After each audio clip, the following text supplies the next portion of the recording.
So in today's class, we'll start with antipsychotics.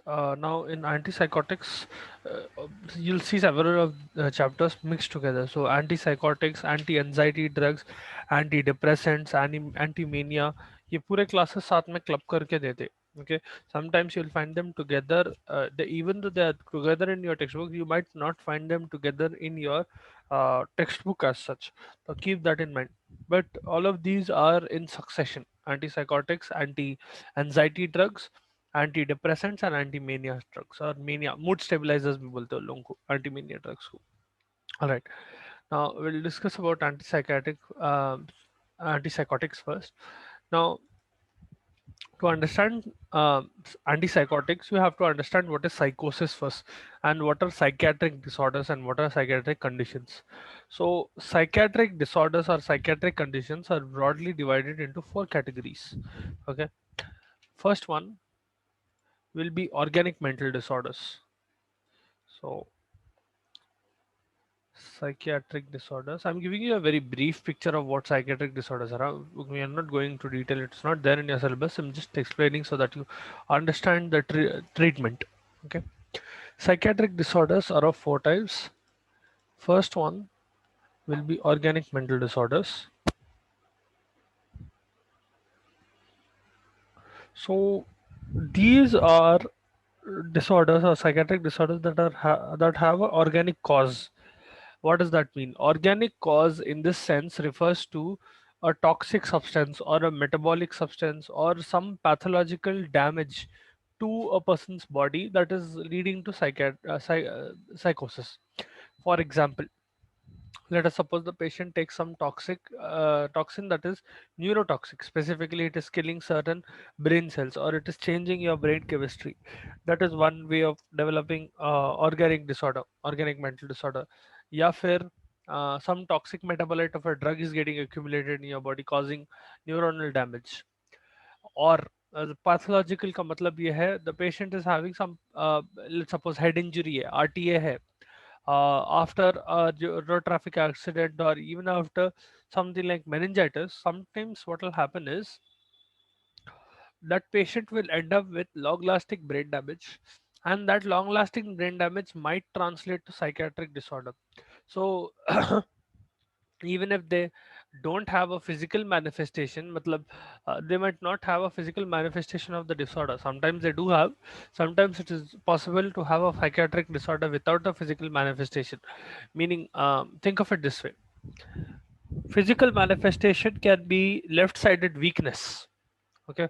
अगर physical manifestation of neurological disorder है, left sided paralysis या left sided weakness है, that is a very physical manifestation of a disorder in your neurons, or a disorder in your brain.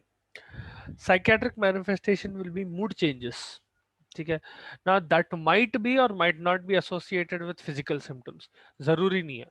Okay, they are independent of each other. You can have uh, physical symptoms without the presence of psychiatric symptoms, and vice versa, psychiatric symptoms without the presence of physical symptoms. So all of those will be categorized under organic mental disorders. Then there is second cause, psychosis. Different type of psychosis. So psychosis, SIS is a singular, SES is the plural.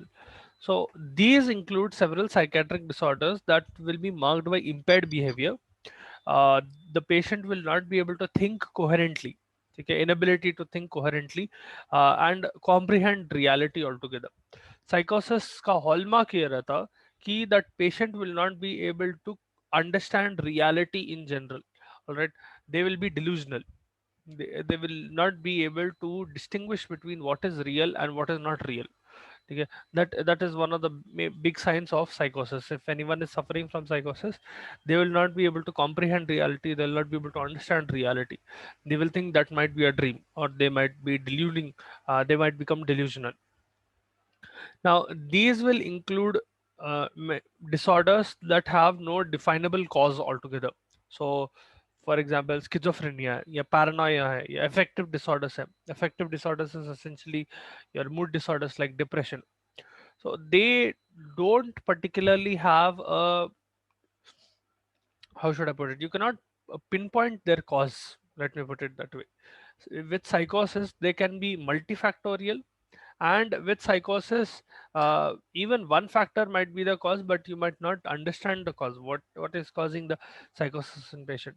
So for example, if we take schizophrenia itself, patients who have schizophrenia, उसको schizophrenia को split mind भी बोलते हैं. They schizophrenics will have delusions, they will have hallucinations, they'll have irrational conclusions about situations. They will be socially withdrawn. ठीक है, more often than not, they are socially withdrawn. And the symptoms that a schizophrenic patient, uh, what do you call a schizophrenic patient will display can be categorized into either positive symptoms and negative symptoms. So positive does not mean a good thing. Positive means that they are creating something. So uh, schizophrenics may, so let's suppose you have a schizo patient, उनके अंदर positive symptoms है या negative symptoms है. Positive symptoms will be something they are making up, like thought disorders, hallucinations, delusions, वो पूरे positive symptoms में आते. Negative symptoms में poor concentration, social withdrawal, elogia. Elogia is poverty of speech. Poverty of speech means that, how should I put it? Let's suppose when you ask someone a question, normally, especially if you are on friendly terms, or even if you're not on friendly terms, if you generally encounter a stranger and you ask them, what do you call, let's suppose, what do you call, about how they are doing and all, they will express themselves in like two three sentences, right? Yeah, my day is going well, or my day is not going well, so on and so forth. They might tell you a couple of sentences. In elogia or in poverty of speech, that person will give monosyllabic answers, and they generally will not be interested in answering altogether. It does not mean that everyone who is answering you with monosyllabic answers, or is not answering completely, has schizo, but it is a combination of these conditions. So social withdrawal, poor concentration, poverty of speech, which is elogia, and lack of initiative or lack of energy. Lack of initiative means that that person will not want to do anything. Person who has negative symptoms of schizophrenia, they will not initiate any job, or they will not initiate any function. So for example, you have homework to do, example, okay? A person with schizo will never start it altogether.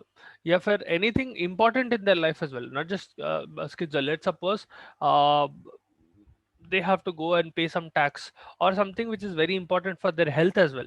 Let's suppose they have to eat food. They might not really take the initiative to actually perform the task. There is a chance, okay? They will try to push it away as much as possible until and unless they have to do it, kind of thing, okay? So it's a completely different level of procrastination. So lack of initiative and lack of energy. Generally, patients who have negative symptoms, they will have a very poor prognosis, meaning it is very hard to manage those patients schizo. And more often than not, antipsychotics do not work in these schizophrenics. जो नए antipsychotics है वो तो भी थोड़ा काम करते, but the oldest antipsychotics not as much. Okay. And progressively you will see that patients who have chronic schizophrenia, their brain will shrink physically, their brain size will shrink. Okay. Patients who have long standard schizophrenia, उनके अंदर brain size will shrink. Then there is the third type of psychiatric disorder, neurosis. Neurosis is a milder form of psychiatric disorder. So, neurosis will include things like anxiety, mood changes, irrational fears, obsessions, या फिर panic disorder. Now, some people are kleptomanic. They have a habit of robbing things, or rather than robbing things, they have a habit of picking things up.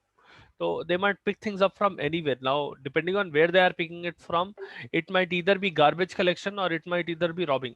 You depends on how you are looking at it. ठीक है. अब उन्हों कोई road पे से, generally people who have neurosis, or one example of neurosis is kleptomania, another example is OCD. Kleptomanic especially, let's suppose on a road से पत्थर उठा रहे, they will see any stone, they might be obsessed with a stone, different stones, and they pick up stones and they put it in their home. ठीक है. That is one form. Or let us suppose there is a kleptomaniac who is obsessed with this thing, what do you call, lip gloss example. So ना क्या करते, जिधर भी lip gloss दिखा उन्हें उठा लेते. So that is another form of kleptomania. They might not necessarily use it. They might use it, but they might not use it altogether. But they have a habit of picking it up. That is a form of neurosis. Okay. It might be neurosis. May or example is reactive depression. Reactive depression generally happens after any type of tragedy, life tragedy. Let someone dies or something, some tragic event happens in their life, and they develop reactive depression to that tragedy. That also falls under neurosis. And finally, personality disorders. That is the fourth type.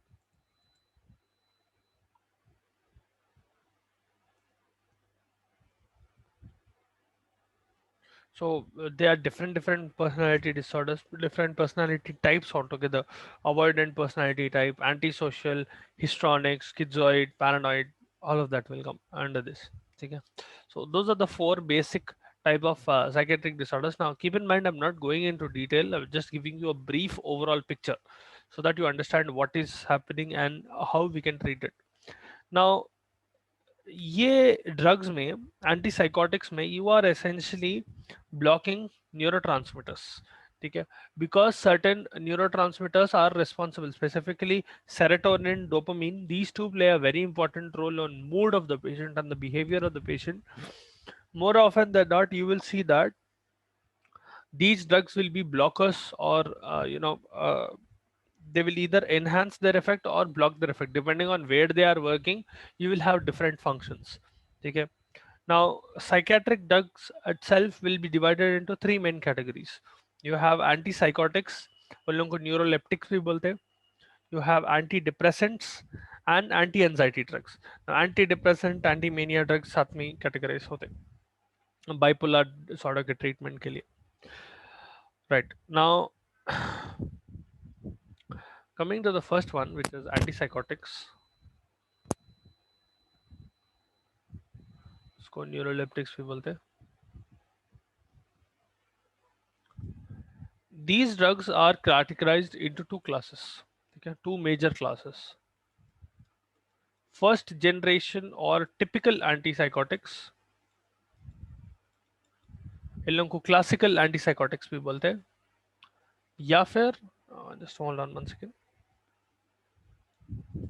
second generation or atypical antipsychotics. Okay, so there are two different types of antipsychotics. You have, one second, uh,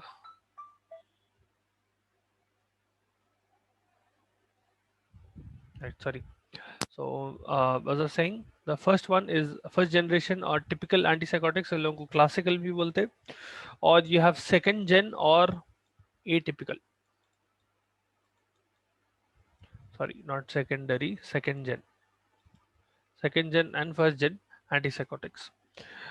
Now we'll start off with first gen. First gen में तीन classes रहते हैं. You have phenothiazones, butyrofenones and thiazanthines. Anyway, in first gen there is one drug that you have to remember. बस वो एक drug भी याद रखे तो बस है.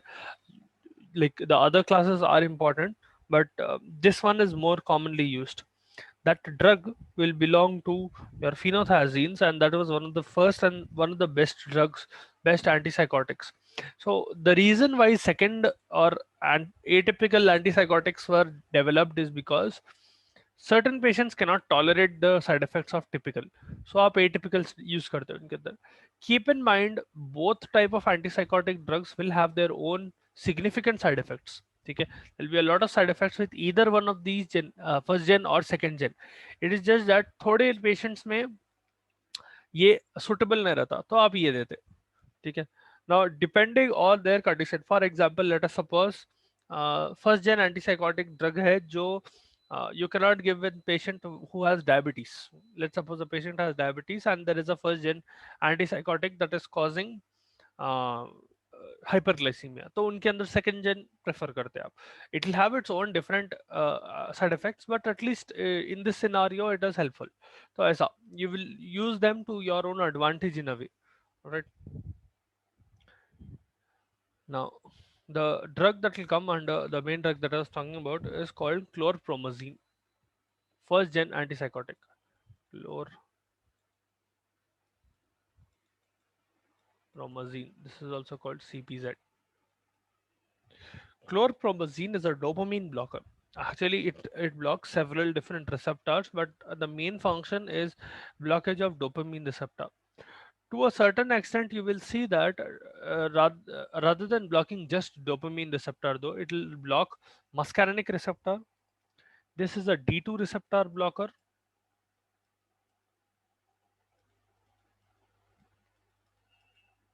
meaning on the postsynaptic neuron जो dopamine का receptor रहता है. So think of dopaminergic neurons.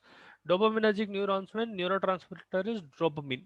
So from the presynaptic neuron, it is going to the postsynaptic neuron, attaching to to the receptors present on the dendrite of the postsynaptic neuron, and it is inducing a graded potential wherein the potential is moving around.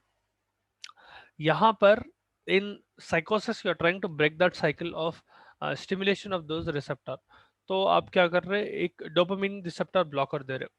Now chlorpromazine will not only block dopamine, it will block muscarinic receptors,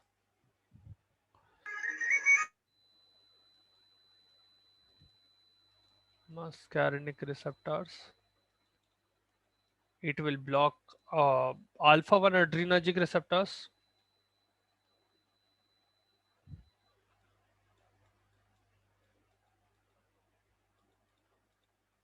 ये all blockage है, okay.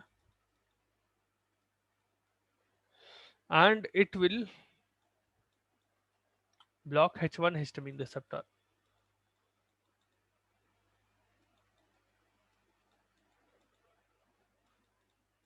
So this fellow, muscarinic receptor and H1 histamine receptor, both conform with acetylcholine. So they will have a cholinergic effect whenever they are stimulated. If you remember H1 histamine या फिर muscarine, both of them conform with cholinergic effects. Whenever you block those muscarinic receptor and histamine receptor, H1 histamine receptor, H2 is present in your stomach and it is responsible for acid. ठीक है, यहाँ पर H1 histamine receptor is responsible for acetylcholine propagation. Both of them will have a cholinergic effect. If you're blocking them, there will be an anticholinergic effect. Alpha 1 adrenergic receptor is a type of adrenergic receptor. So, adrenergic receptors, if you remember, I told you there are two main types of adrenergic receptors, alpha and beta. Alpha will be two types, alpha 1, alpha 2, beta will be three types, beta 1, beta 2, beta 3. आप लोग जब cardiovascular system पढ़ेंगे, then we'll go into a little more detail. But these are all the effects of chlorpromazine. So what happens when all of these receptors are being blocked? First, we'll talk about dopamine receptor blockage. This D2 receptor blockage. Dopamine के कई अलग type of receptors रहते हैं. Okay, you have D1 to D5, I think. Yeah, you have around 5 different types of dopamine receptors, but D1 and D2 are the most significant ones where you will target using drugs. Anyway, when you block D2 receptors, that patient's basal ganglia will be affected. As a result, the patient will have extrapyramidal symptoms. So आप लोगों को extrapyramidal neurons के बारे में पढ़ाए थे क्या last year? I'm just trying to understand because the ascending and descending pathways जो रहते हैं उसके बारे में कभी पढ़े आप लोग? आपके स्पाइनल कॉर्ड से थोड़े जो ऊपर जा रहे to your medulla and some neurons which are coming down from your medulla, what are the distinct types of neurons that are coming and how they are bundled together. एक pyramidal neurons रहते हैं बाही के बाहर, वो pyramid के रहते हैं, एक्स्ट्रा पिरामिडल न्यूरॉन्स बोलते हैं, they have their own effects. वो पढ़ाए थे या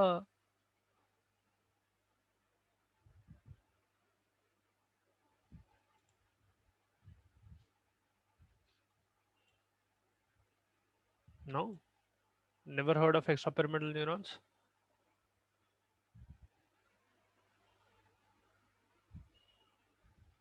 Okay, so extrapyramidal neurons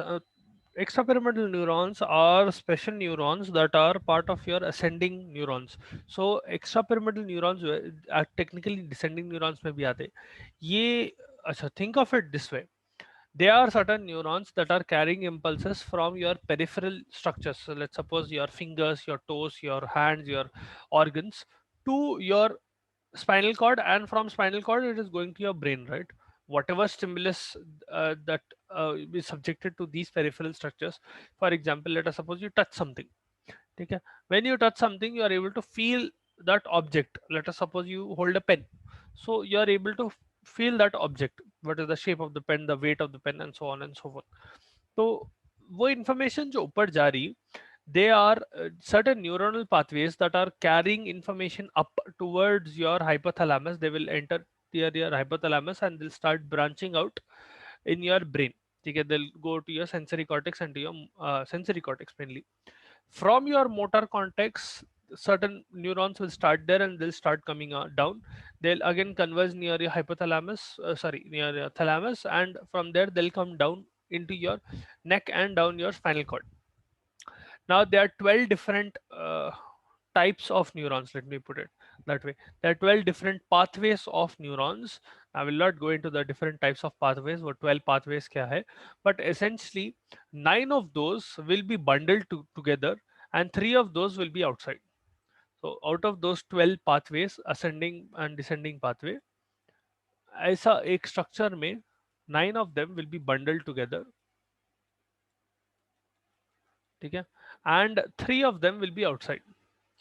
These three neurons which are present outside this structure are called extrapyramidal neurons, and they will have effect on your mood generally. Okay, they have various effects. Specifically, they will be attaching to your basal ganglia.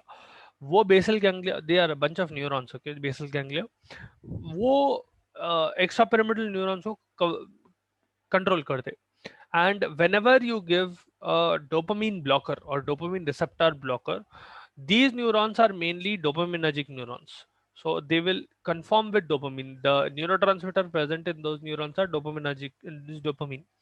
As a result, what will happen is whenever dopamine receptor is being blocked, that patient will start having extrapyramidal symptoms. ठीक है, there's a bunch of symptoms that will occur. उन लोगों को extrapyramidal symptoms के वैसा categorize करते. They include acute dystonia.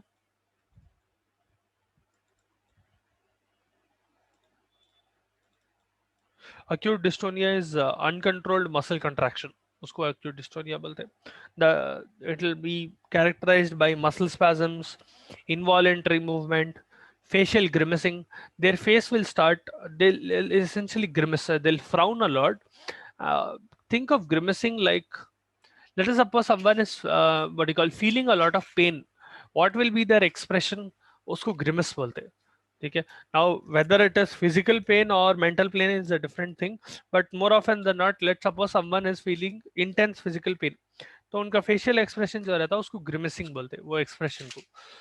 So they are being grimaced. तो facial grimacing या tics या फिर muscle spasms, all of those will occur in acute dystonia. That is one part. Acute extrapyramidal symptoms का EPS बोलते हैं लोगों को, extrapyramidal symptoms. Other than that, you will have Parkinsonism reactions, Parkinson disease like reaction, Parkinsonism, या Parkinsonian disorders भी बोलते हैं इसको, Parkinsonian reactions या Parkinsonian disorders reactions. So इसमें आता ataxia, bradycardia, tremors. That patient will bradykinesia, especially, sorry, not bradycardia, bradykinesia. The patient will have difficulty in walking. That patient's muscle tone will decrease. They'll have rigidity, they'll have tremors, they'll fall down. All of those are Parkinsonian reactions. उसके अलावा there's a very very peculiar type of tremor that will occur in the patient's upper lip. ठीक है, उसको rabbit syndrome या पेरीओरल ट्रेमस भी बोलते हैं, पेरीओरल ट्रेमस. सो पेरीओरल ट्रेमस में क्या होता, the patients upper lip will involuntarily start rhythmically moving. ठीक है, there will be vertical motion of that mouth. they are not controlling it. Okay, so उसको rabbit syndrome बोलते हैं. If you look at a rabbit, you'll see that their upper lip is specifically different. ठीक है, and when they eat, it will move in a very specific way. Whenever a patient has extrapyramidal symptoms, their upper lip will move in a similar way. That is why the name rabbit syndrome. Okay. Involuntary, rhythmic, vertical movements of your upper lip or of your mouth without any tongue involvement are called perioral tremors, yeah, rabbit syndrome. Along with that, the patient will have tardive dyskinesia. Tardive dyskinesia essentially, this will continue months or years after treatment. Even after giving antipsychotics for several years, that patient will have involuntary movements of certain muscles. For example, involuntary movement of their tongue, eyelids, limbs. Okay? They'll start twitching. That is happening even after several years after stopping the antipsychotic drug. उसको tardive dyskinesia बोलते हैं. Akathisia हो सकता, feeling of extreme discomfort, and because of that extreme discomfort, generally it is a mental discomfort, so that patient will start pacing around, they'll start walking continuously because of stress. So usko akathisia bolte. So those are some of the extrapyramidal symptoms that will occur with blockage of dopamine receptors. Other than that, um, these dopamine receptor blockage will cause limbic area to be shut down. Essentially, limbic area ko you will not get enough stimulus. What is the function of limbic area in your brain? Can anyone tell me? अच्छा, limbic area रहता बल्कि मालूम है. First of all उसका function तो जान दो. Limbic area रहता बल्कि एक there's a place in your brain called limbic area. Ever heard of it? Yes, sir. सुने. अच्छा, what is the function of limbic area? Sir, it controls the emotional state of human nature. Emotions, thoughts, उसको control करता है. It has a connection to your amygdala as well, which controls not just amygdala, your hippocampus as well, that controls your memory, short term memory especially. So based on, think of it this way. Let us suppose when you were growing up, there was some specific dish that you liked a lot, something to eat that you liked a lot. Whatever it can be. Let's suppose it is soup, or let's suppose it is biryani, whatever it is. Okay. Whenever you come across the smell of that food item, okay, whether it is at your home or whether it is in somewhere outside, immediately that memory is triggered and it will affect your emotions. Okay, you'll generally become happier when you smell something which you like. So it might be anything. It might be your favorite brand of biscuits, or it might be some type of tea that you really like, or whatever it is. So that generally triggers a emotional response from you. Whenever that happens, your limbic area will light up. Okay, it will light up like a Christmas tree. So antipsychotic effects will essentially hamper that limbic area. Wherever you are blocking dopamine receptors, that limbic area will not be able to light up. तो आप जो patient के अंदर psychiatric disorders है उनके अंदर बहुत ज़्यादा एक्टिवेशन रहता लिम्बिक एरिया का. They will get unnecessarily high amount of stimuli to your limbic area. That is another reason why you are blocking the dopamine receptor in that patient. ठीक है. To a certain extent, prolactin release will occur because of pituitary blockage as well. ठीक है. Sorry, because of pituitary stimulation, prolactin will start getting uh, released. As a result, what will happen is that patient might have amenorrhea, especially women, they will have amenorrhea. To a certain extent, blocking dopamine will also affect your chemotrigger, so it will act as an antiemetic. Chlorpromazine, because it is a dopamine receptor blocker, it will act on several areas in your brain. One area is your chemotrigger zone, which is present in your medulla. That chemotrigger zone, when it is stimulated, uh, it will cause antiemetic. Sorry, whenever it is blocked by dopamine blockage, it will cause an antiemetic effect. उसको stimulate करे तो vomiting होता, उसको block करे तो patient will stop vomiting, or there'll be an antiemetic effect. Then that those are all the first effects, dopamine key effects. Muscarinic receptor blockage or H1 receptor blockage will cause anticholinergic effects.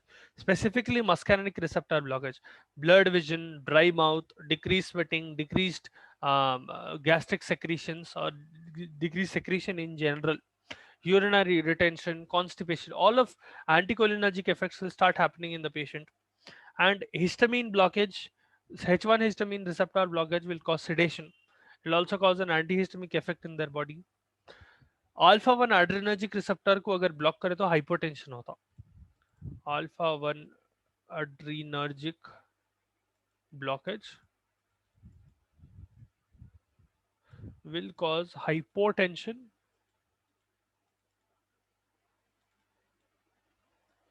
plus nasal stuffiness.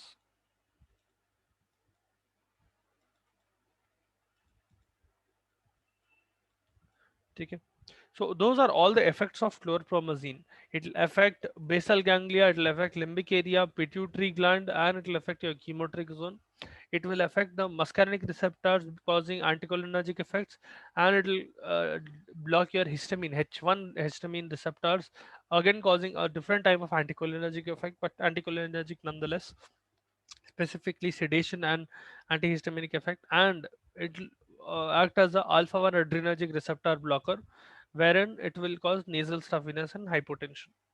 So those are all the effects of your this thing क्या बोलते हैं chlorpromazine. And because इसके effects इतने ज़्यादा diverse है, its side effects are also as much as diverse. ठीक है, because it is affecting so many areas. It will have anticholinergic side effects, it will have adrenergic side effects, so specifically hypotension. It will have sedation, that patient will not be able to drive when they are on antipsychotics.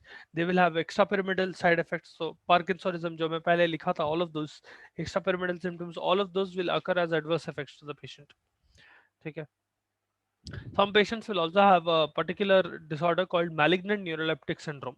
Whenever you give chlorpromazine for a while, that patient will become immobile. There will be a lot of rigidity in them. Tremors होते, fever develop हो जाता, ठीक है, and their BP will fluctuate. Their autonomic effects will become fluctuating. Their BP and heart rate, both of them will fluctuate.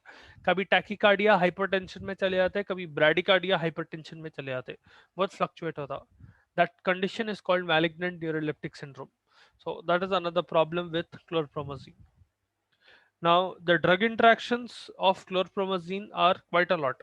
Because it is affecting so many receptors, you have to make sure a lot of drugs cannot be given with these.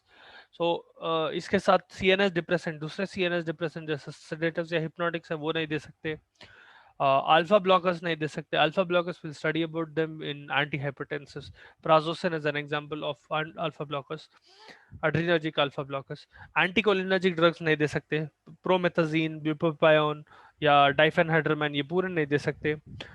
Dopamine agonists नहीं दे सकते, because this is a dopamine antagonist. If you give a dopamine agonist, they kind of reverse their each other's effect.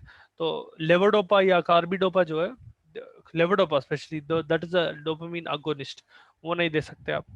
Levodopa is essentially a different लेवो form of dopamine. ठीक है, I will explain one day when and how you give levodopa. Parkinsonism drugs है आप लोगों को, उसमें पढ़ेंगे अपन. So that is the first and main drug. Second drug और सेकेंड जनरेशन ऑफ एंटीसाइकोटिक्स या एटिपिकल एंटीसाइकोटिक्स जो है, अब जैसा typical antipsychotics targeted dopamine, secondary antipsychotics और सेकेंड जनरेशन एंटीसाइकोटिक्स या atypical antipsychotics, they will target serotonin. These are serotonin blockers.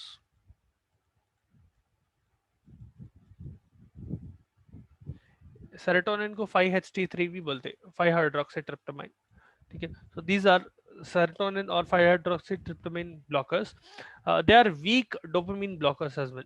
ठीक है, the advantage of the advantage of second generation or atypical antipsychotics over the first one is that there is less chance of extrapyramidal symptoms occurring. These will not affect extrapyramidal symptoms, or they will not affect extrapyramidal neurons altogether. Sedation is very low. Endocrine side effects नहीं होते patient को. ठीक है, and generally patients who are developing resistance to chlorpromazine, there will be a few patients जिनके अंदर chlorpromazine काम करना बंद कर देता, उनके अंदर आप ये ड्रग देते. ठीक है, now we'll discuss the rest of the antipsychotics and the other antipsychiatric drugs tomorrow.